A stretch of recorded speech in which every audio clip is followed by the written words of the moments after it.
My name is Wayne Cooper. I'm interviewing a long-time resident of Huntsville.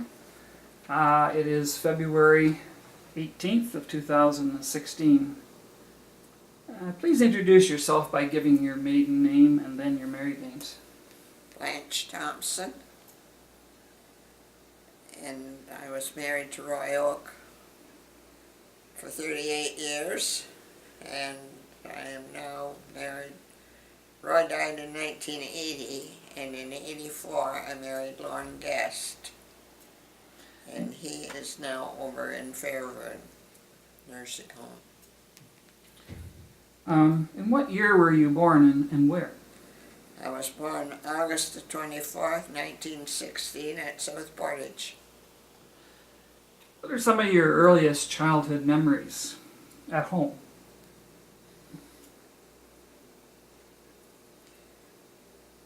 You know, one of the longest things I can remember is when the Wawa burned down. And I don't think we've ever mentioned this before, but I remember my aunt and uncle were caretakers down there. And we went down there the next day after, and for a long time I had a little piece of it was almost a turquoise with a little bit of what looked like gold in it. I presume it was a ring, but it was all melted and warped together. But I don't have it anymore. But I had that for a long time that I kind of prized because I was just a kid at the time. I don't remember when it burned. For those of us that are not familiar with the Wawa, exactly what is that you're referring to? Well, it was a summer resort on Lake Bays, but I can't tell you exactly where it was. Can you tell us a little bit more about your immediate family, your father, Gordon Thompson, to start with? Well, Dad was a farmer, and he also ran a bit of a boat livery, which eventually took over, and he did carpenter work. Wonderful. Your mother was Ethel Salter. Can you make some comments on your mom in the early days?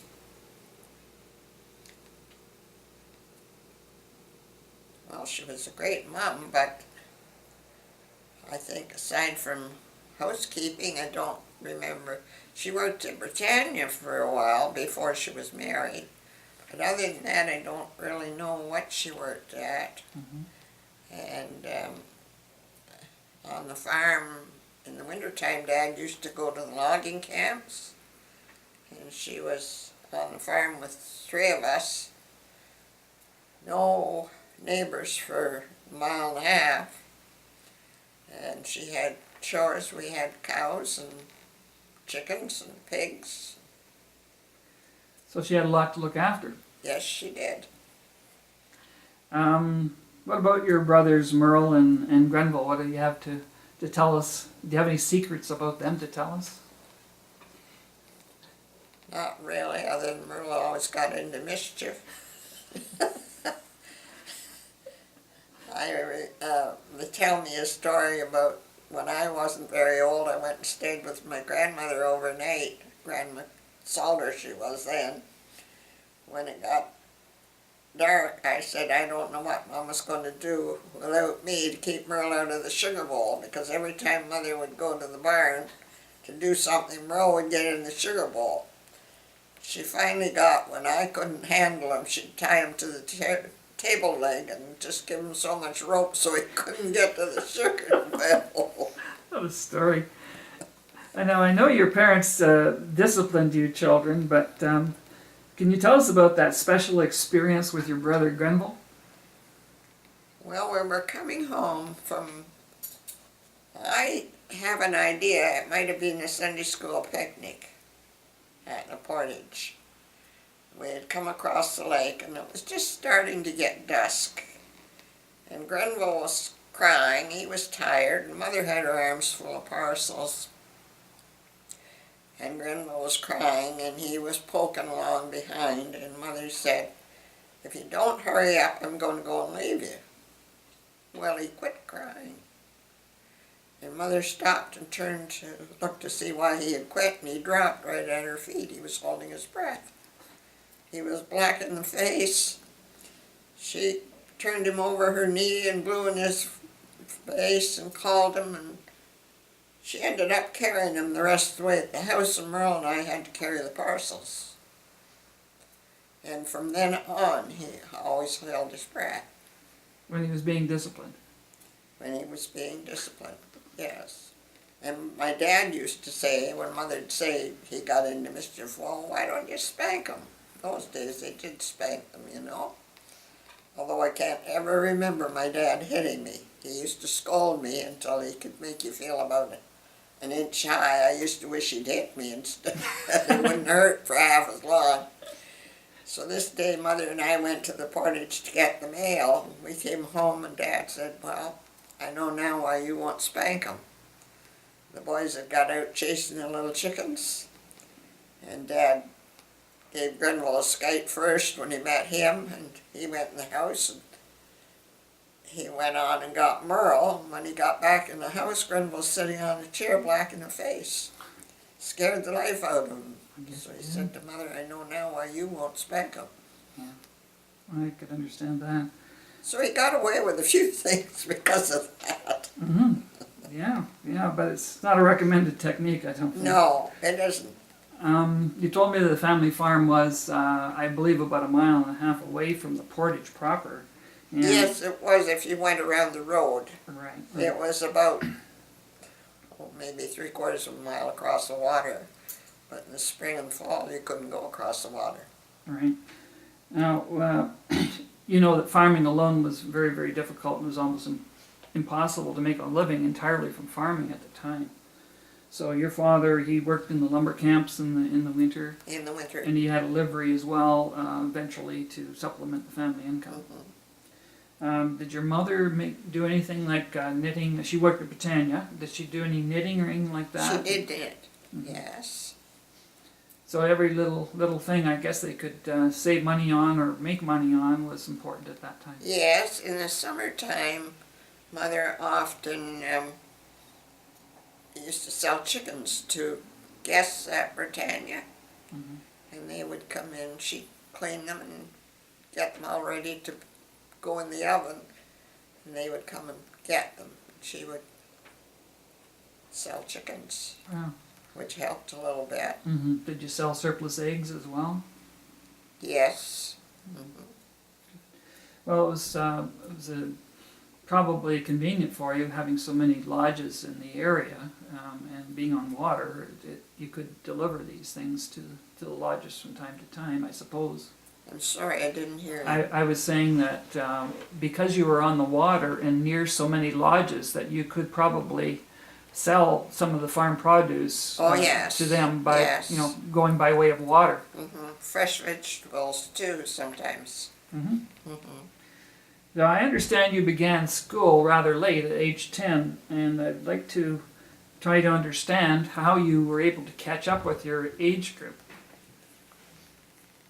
Well, I could write my own name and read my own name when I started school, and I just seemed to catch on quicker than most of them. I was never, the classes were junior and senior class at that time, and I never was in a senior class. I went from junior to junior.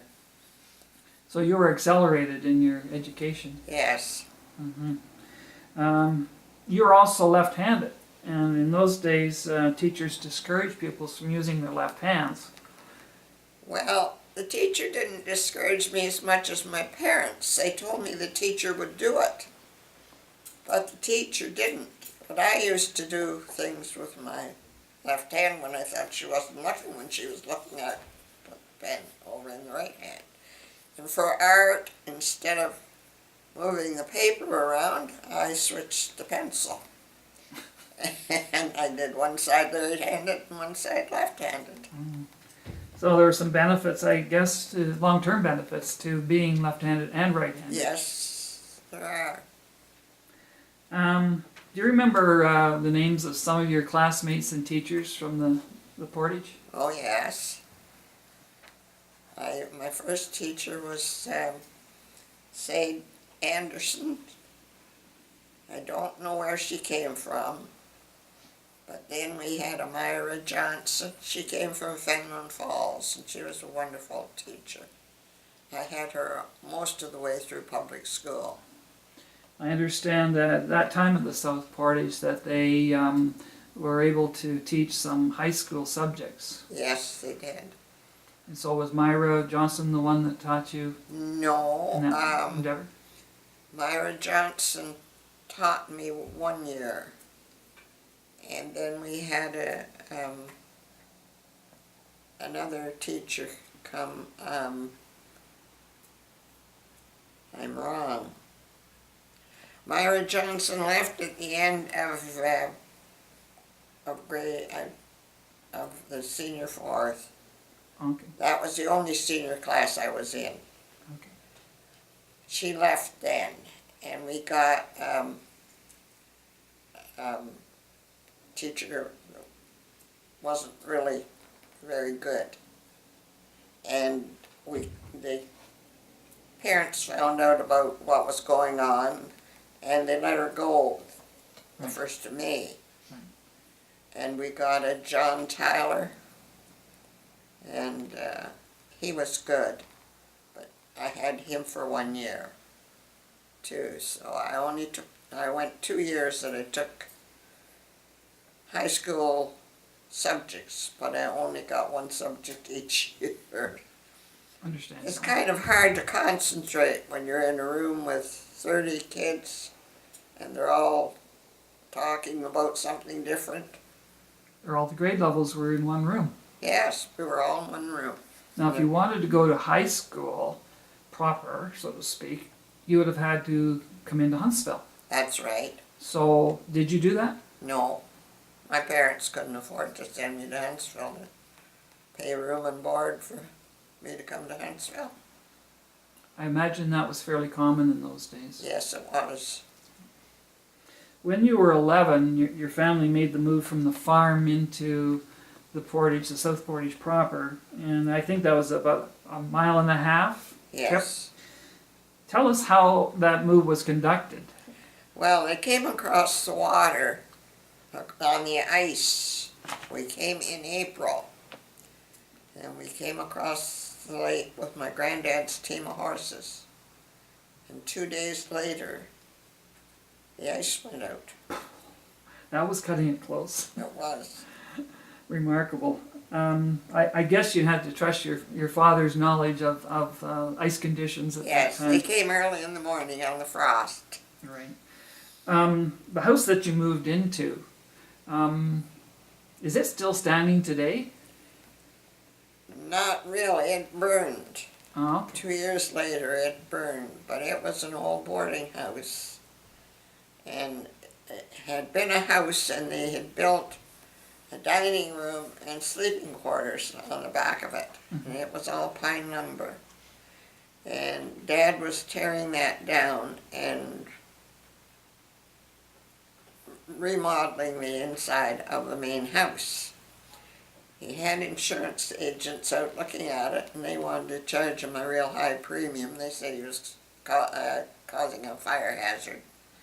So he said, well, I'll be finished in the fall, I'll insure it then. Well, it burned on the 10th of May, but it wasn't from his work. It was a high windstorm and a chimney fire, and it caught in the shingles in the high roof at the back, and there was no way to get to it.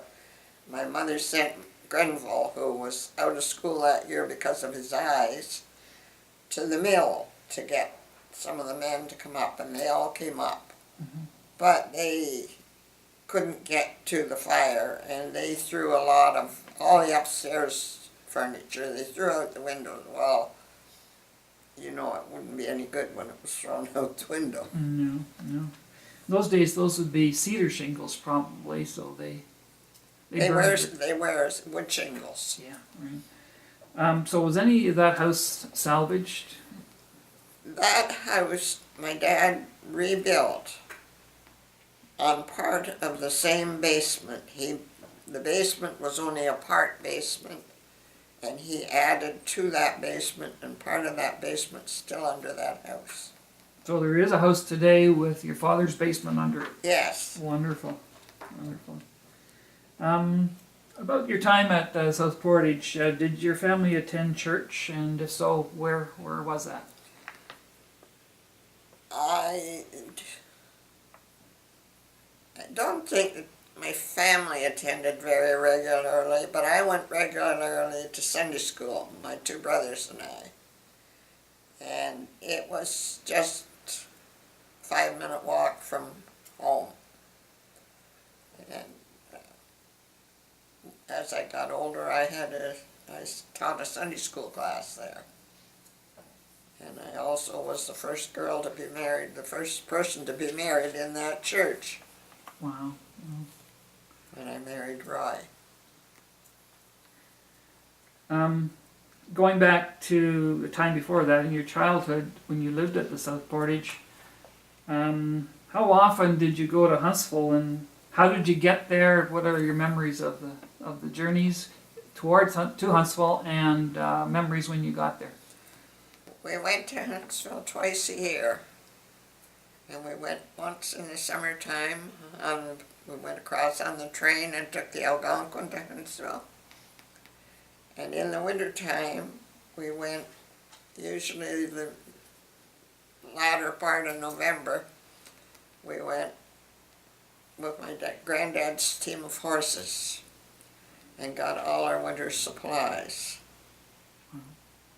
Summertime, we didn't have to buy a lot of food, but it was more or less a day out for us. But in the wintertime, we got 2 or 3 bags of flour, and the same with sugar, and a couple of bushels of apples, that sort of thing.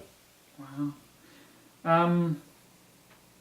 What was happening in Huntsville at the time that you were there? Were there any special events going on, or was it just like everyone from the farms conducting their business in town and leaving ASAP? I don't think there was anything special. I think it was just a trip for us. But when we went with the horses, we used to put them in Mr. Middleton's team livery stable. Mm-hmm. And they had a rest and got fed and watered, and then when we got our groceries rounded up, we went and got Dad to go and get the team of horses and come and pick the groceries up, and we were headed for home again. It was an all-day trip, both when we came on the boat and when we came with the horses. Right. Now you go out there in about 20 minutes. When you took the boat, the Algonquin, you mentioned taking the train, and by the train, you're talking about, I believe, the Portage Flyer. Yes. Which went from the South Portage It went from the North Portage to the South Portage. Right, right. Mm-hmm. Well, I could see that being a convenient way of traveling. I can remember being on it just once. How many times were you on the Portage Flyer? Oh dear, I don't know. Well, my Sunday school teacher's husband was the conductor, and we got a lot of free rides on that train. That was a wonderful experience We for my better point of not view. tell C.O. Shaw, but he's not around to know now. Was he corporately linked to the Portage Flyer? Did he own? He owned the navigation company, Oh, right, yeah. and the navigation company owned the Portage Flyer. Right, right. Can you name some of the families that lived near you at the Portage at the time when you were growing up? Well, there was an uncle of mine that lived right beside us. And then there was a Murray family next. And then there was a Keach family, and my grandmother was next. And I could name all kinds of them. There's Greens around the corner. Jack Winterbottom's dad lived out there, and his mother. And the Bullocks, Albert and Sid. You know the name? Sid Bullock's, one of Sid Bullock's daughters lives up here in the upper townhouse. And Murray's lived up, Aubrey Cotton, do you know him? Yes. His grandparents lived up the road a ways. Mhm. My grandparents lived on a farm. And Let's talk about your relatives in the area. You said that you did have a grandmother living in the area. Was that your mother's mother that you were talking Mother's about? mother married Jack Quinn, who owned the store. And she outlived my mother. She lived to be 93. Wow. And when I married Lauren, I warned him that he better look out because my grandmother lived to be 93. But here I am. So we know where you get your longevity. John Quinn, or Jack Quinn, was postmaster of the Portage post office for about 18 years. According to my research, from 1918 to 1936. So you were a young lady by the 1936. So you should have some memories of that store and post office, a lot of them. Well, that's, pardon me, that's where I went to work for my grandmother for my first job at $2 a week for 5 days a week. And I couldn't work in the post office, but I worked in the store and helped Grandma. And I'll accept. She had one customer that when I saw him coming, I'd go to the kitchen and say, Grandma, you go wait on him. He was an old man and I didn't like him. He always teased me and I just didn't like him. He was a relative of Roy's too, but I won't mention any names. I think I could figure that out. During the 1930s, you also secured summer work, I believe as a domestic. Yes, in the early 30s, I worked for 4 summers for Americans on an island in Wolf Bay on Penn Lake. And I was there, I was still in school, but I worked there for the summer. And then went back to school. And the last year I worked there, I had worked in Huntsville for the winter, but I had promised that lady I would go back the next year, so I left Huntsville and went back It's very nice of you. for the summer. They must have been pretty good to you for you to be so loyal. Well, kind of paid off. When I went back to Huntsville that fall, I worked at Dr. Davies, and I was there 6 years. It was just like being at home. Yes, tell us about your work. I'm sorry. I think I was the first girl in Huntsville to have a pair of nylon stockings, aside from Mrs. Davies. Dr. Davies went to Toronto one time, and he came home, and he brought me 2 pairs of nylons, and he brought her 6 pairs when they first came out. That was a big thing in those days. It was a big thing, and I was shocked. I never expected him to buy me anything, you know. So that was 1935, I believe, when you first went to Huntsville. I want to come back to your employment in Huntsville, but before we touch on that, moving along in a chronological fashion, during a storm in October of 1934, there was a steamship called Wyoming that sunk on Lake Muskoka, and there was a loss of 3 lives and 4 survivors, so it was a pretty catastrophic event for the time. What was your family's connection to that disaster? The engineer on that ship was my uncle, was my mother's brother, And what his name was? Alvin Salter. Right. What did he have to tell you about that episode? He was a non-swimmer. He went ashore on a piece of roughage from the boat, and he said that he was so played out when he got to the shore that if there hadn't been someone there to pull him out, he couldn't have gotten out because of the backlash from the shore, from the waves. And that piece, he didn't say, but that piece in the paper that I showed you or in the book, apparently he blacked out a couple of times. And he did tell us that his engineer's cap, he still had on his head, and they had to pull it off. His head shrunk so that they could hardly get it off his head. We went to Bracebridge the very next morning to see him. We had been told when, in that time, the stores were open until 11 o'clock at night. And Mother and Dad and the boys and I had come to town to shop, grocery shop. And on the way home, Merle and Grenville said, Bill Murray, who was our next door neighbor, and a boy their age, said there was a ship went down on the Muskoka Lakes today.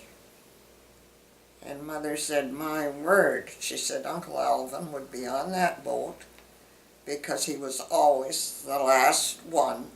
He was always put on the last boat before they closed up in the fall. So she tried to get through and she couldn't get through. She told the operator what she wanted. So the operator helped her and she said, all I can find out is that Mr. Salter is at home. So the next morning we got dressed and first thing and we went to Bracebridge to see Uncle Alvin. And I can still remember going to see him as plain as day.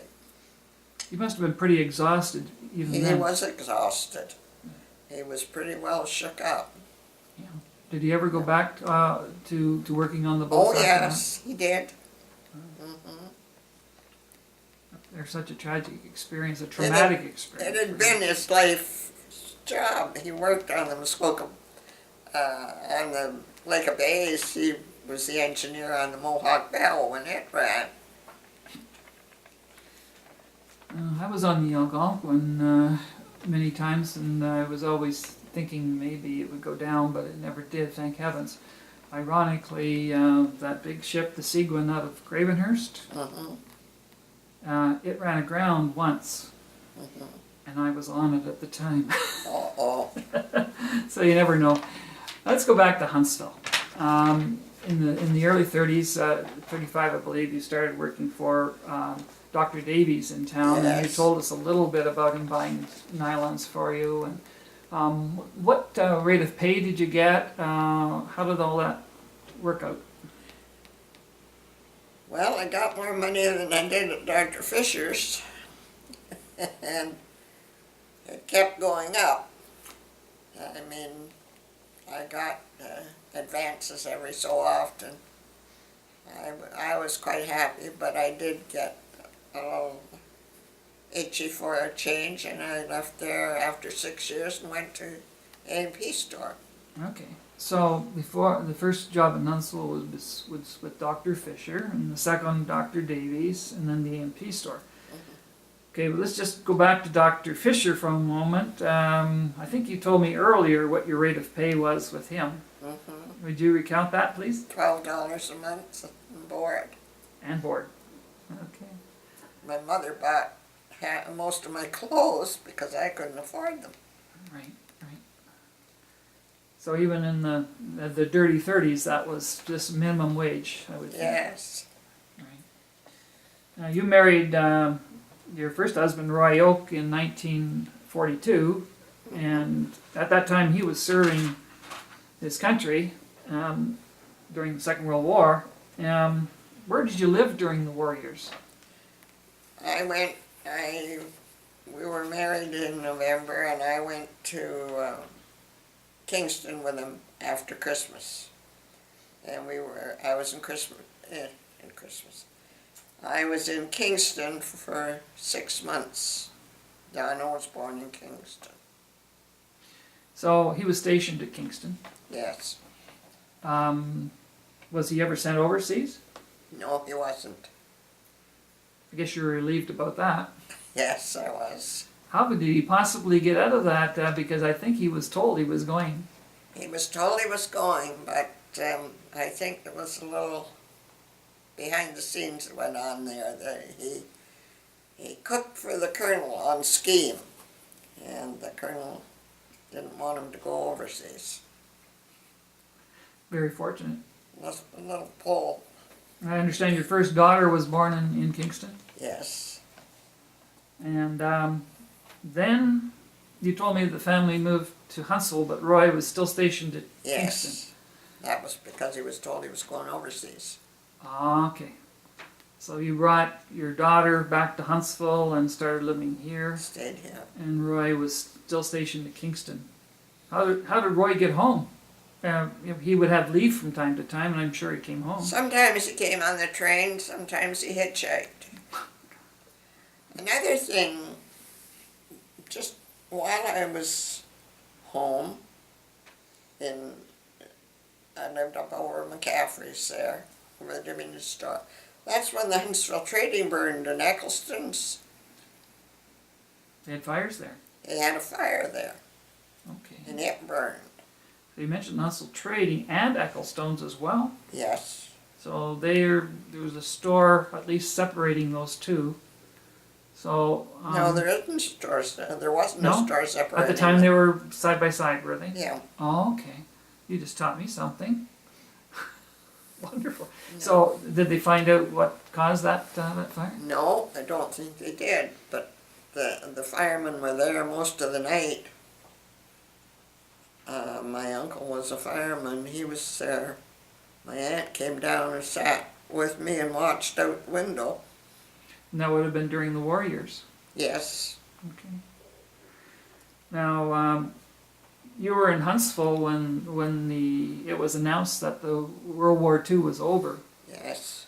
From a personal point of view, how did you feel about that? Well, I was pleased. But I don't remember any great celebrations. I had a memory lapse there, I guess. But from a personal point of view, I guess you were pretty happy to have Roy home safe and sound. I sure was. Yes. Then I think you celebrated by having another child shortly thereafter.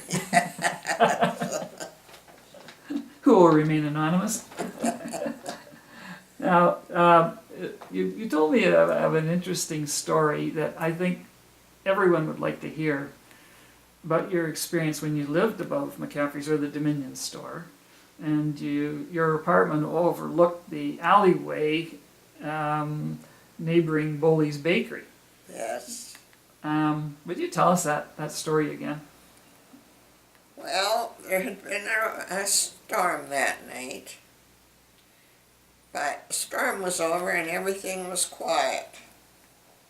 And I wakened and I heard this crunch of glass. Well, it was our bedroom window was right over a window in the alleyway, and boys worked down there at night quite often. The baker was there, and so I got up and went to the window, and there was a guy down there picking up glass.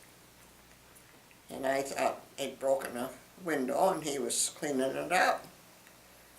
June was just a baby at the goggly age, and she wakened. So I grabbed her and took her into the living room, and I came back and looked at this guy, and I thought, he's not picking that glass up, he's picking it out.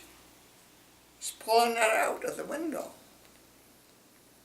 So I watched him, and every time a car would come up the main street or down, he would go into the little alleyway they had behind Dominion store. And then when the car went by, he'd come back out and start pulling the glass out of the window. So I decided he was trying to get in. And they used to have a red light across the street. Now, I'm not just sure where it was, down by Stevenson's corner, which was Louis', or whether it was a little farther down, but if you wanted the policeman and he was out, that light came on. So I called, and sure enough, the light came on. Well, Cy Payne was the policeman, and he called back, and I said to him, "You have to come quietly," because I said he's very cagey. So he came up the street, and he looked in, and he couldn't see him. What I didn't know was the guy got in while I'm talking to him on the phone. So he looked around, and he couldn't see anybody. So he called, "Roy, where did he go?" After me telling him to be quiet. Anyway, Roy got up and he said, we didn't know where he went. Anyway, finally I spotted him. He was at the cash register behind the counter. So I yelled, "Roy, I need help." So Roy had to get his trousers and go down to see what Cy wanted. Cy gave him the keys to the black police car. They called it the Black Maria. And sent him to the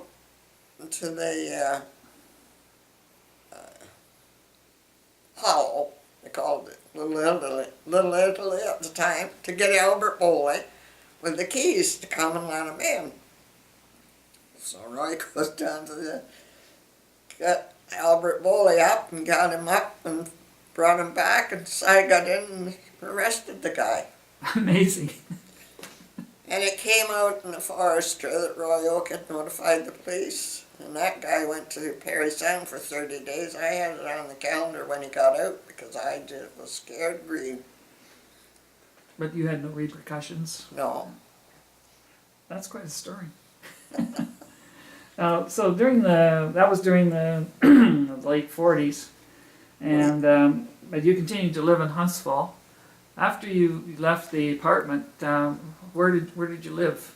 We went to the Locks. We lived on Mary Lake Road, and we were there for 20 and a half years. And did you stay there the whole time, the rest of your married life together, or did you move? No, in 1980, Roy had his first heart attack. No, Roy died in 1980. 1969, I think. 68. 68, you were married, June? 1968. Roy had his first heart attack. And in the fall. And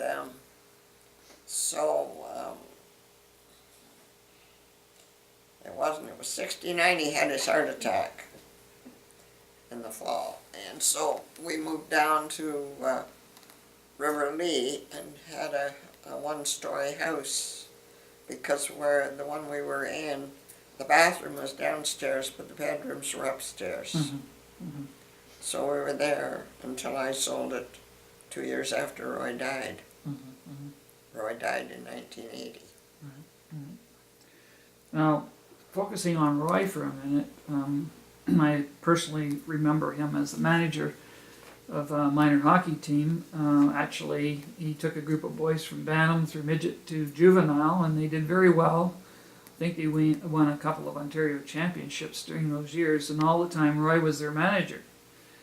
How did Roy ever get involved with minor hockey? He had 2 girls. Well, he worked for Don Locke for Muskoka Construction. And Mr. Locke was all for hockey. He had a boy, and he had a rink. They put up a rink and had all the neighborhood boys from around Muskoka Construction, which was over on Dairy Lane. And it just grew from there. And he just kept on going. And then Mr. Locke was a big instigator in the new arena. And while they were getting the arena ready, he took the boys to Bracebridge to practice. And Mr. Locke supplied a vehicle. There was a fair amount of work involved with managing a hockey team, not only planning road trips, but sometimes the team hosted other teams. So was Roy involved with billeting these kids? Yes, I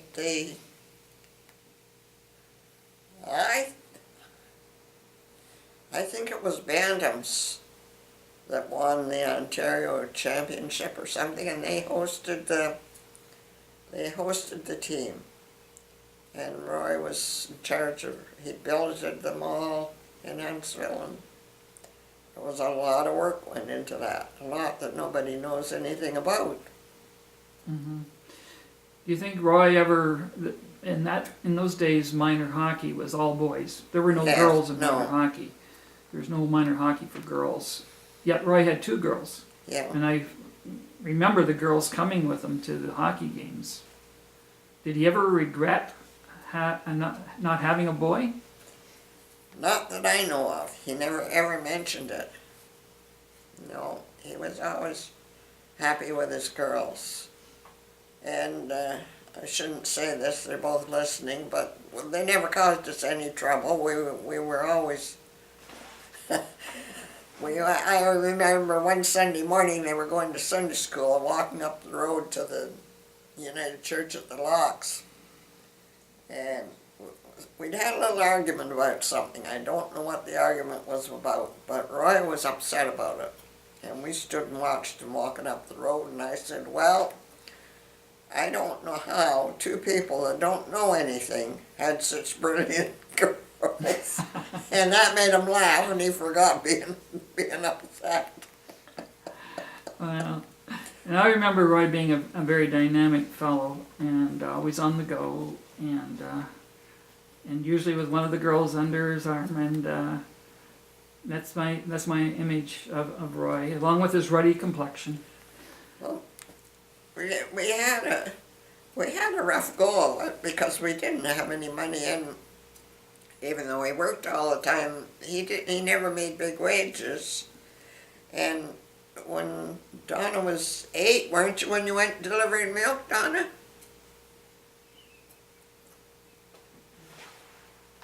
Donna? Maybe. The year that Donna was 8, Roy took him, he was working for Hillside Dairy. He took Donna with him in the milk truck in the summertime. And I went to the Bayview and did laundry and took June with me, and Mrs. Topher looked after Sylvia's, Sylvia was the daughter, or Joanne. One was the daughter and one was the granddaughter. You talking about the Dofers? Yes. Middleton. Sylvia Middleton, yes. Yeah. Joanne's. Joanne. Well, Sylvia was the mother then. No, Joanne. No. Joanne and Tom? Right, they're brother Yeah. and sister. Yeah. Well, Joanne had a little girl, Sylvia. Right. She was the same age as June. Mm-hmm. And Mrs. Topher watched those 2 kids while I helped with laundry. And I went there and did laundry, and Roy took took Donna on the milk truck with him. So you had other jobs outside the home? Yes, and some at home. I made lunches for a lot of the boys that worked at Muskoka Construction that were from out of town. I packed lunches for them every night, and Roy took them to work with them. Wow. They boarded themselves, and they slept up above the machine shop and over at Muskoka Construction. They went out for dinner, but I packed their lunch. And you were paid a certain amount of money. They paid for me lunch. for it. Yeah. Yeah. I know that Roy had a number of jobs in town over the years. Did you want to? You mentioned the dairy. You mentioned Muskoka Construction, and you also told me once that he never seemed to be without work. If he quit one job, he would find another within a matter of days. He never did, and it was funny because when he quit Muskoka Construction, he went to